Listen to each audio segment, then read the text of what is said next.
तो 2023 में कुछ राज्यों में चुनाव होने वाले हैं। उनमें से एक है कर्नाटका और दूसरा है राजस्थान। दोनों ही राज्यों में 2023 में चुनाव होंगे, लेकिन हाल ही में ये दोनों ही राज्य हैं जो काफ़ी चर्चा में रहे। दोनों राज्य इसलिए चर्चा में रहे क्योंकि कर्नाटका में हाल ही में जो मामला चला था और शायद अभी भी चल रहा है, वो है हिजाब का मामला। हिजाब का मामला कितना खींचा गया था क्योंकि उस समय 5 राज्यों में अलग से चुनाव भी चल रहे थे। वहीं राजस्थान की बात की जाए तो राजस्थान में भी अब नवरात्रों के पहले ही नवरात्रे में वहां पर दंगे हो गए, हिंसा भड़क गई, कई लोगों की जान भी चली गई और कई लोग घायल भी हो गए। पर इन दोनों राज्यों में दो चीज कॉमन है, जो है कि इन दोनों ही राज्यों में 2023 में चुनाव होने वाले हैं और दोनों ही राज्यों में जो हिंसा फैली है वो सिर्फ धर्म के आधार पर, हिंदू मुस्लिम की लड़ाई दोनों ही राज्यों में चली और दोनों ही जगह इलेक्शन होने वाले हैं। अभी कोई आम सी बात तो है नहीं कि दोनों ही राज्यों में चुनाव भी होने वाले हैं और दोनों में हिंसा भड़की, वो भी सिर्फ धर्म के आधार पर। अब ये फैलाई गई होगी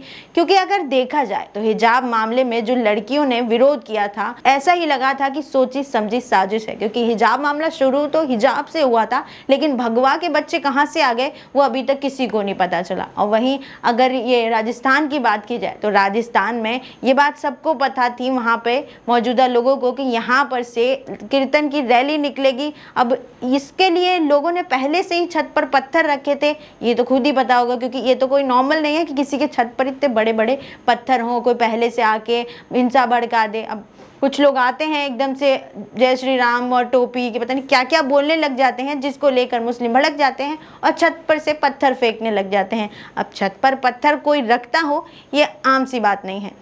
तो एक तौर पे देखा जाए तो दोनों ही मामले सोचे समझे लगे थे। अगर दिल्ली की बात की जाए, भले ही दिल्ली में दिल्ली दंगा हुआ था, एनआरसी और सीए के खिलाफ जब प्रदर्शन हो रहा था उस दौरान हुआ था, लेकिन अगर बात की जाए कि दिल्ली की सरकार केजरीवाल की, तो केजरीवाल ने भले ही ये पूरी हिंसा का आरोप केंद्र सरकार पर लगा दिया था कि केंद्र सरकार के कारण ही ये सब हुआ है, उन्होंने खुद बड़ाई की है, इसलिए लोगों को मजबूरन आके हिंसा फैलानी पड़ी। लेकिन अगर केजरीवाल के बारे में बात की जाए तो केजरीवाल खुद 50% अगर केंद्र सरकार का अगर उस हिंसा में हाथ था तो कहीं ना कहीं 50% केजरीवाल का भी हाथ था। ताहिर हुसैन का नाम सिद्ध भी हुआ था कि उसमें ताहिर हुसैन शामिल हैं और एक तौर पे पूर्व निगम पार्षद रह चुके थे वो आम आदमी पार्टी के, और काम भी आम आदमी पार्टी में उस दौरान कर रहे थे जब उनका आरोप सिद्ध हुआ था। तो टोटल मिला के देखा जाए तो भारत की राजनीति सिर्फ एक ही मुद्दे पर चल रही है, धर्म के आधार पर। उत्तर प्रदेश की सरकार बनी है तो धर्म के आधार पर, हर जगह धार्मिक तौर पर ही खेला जाता है। राजनीति में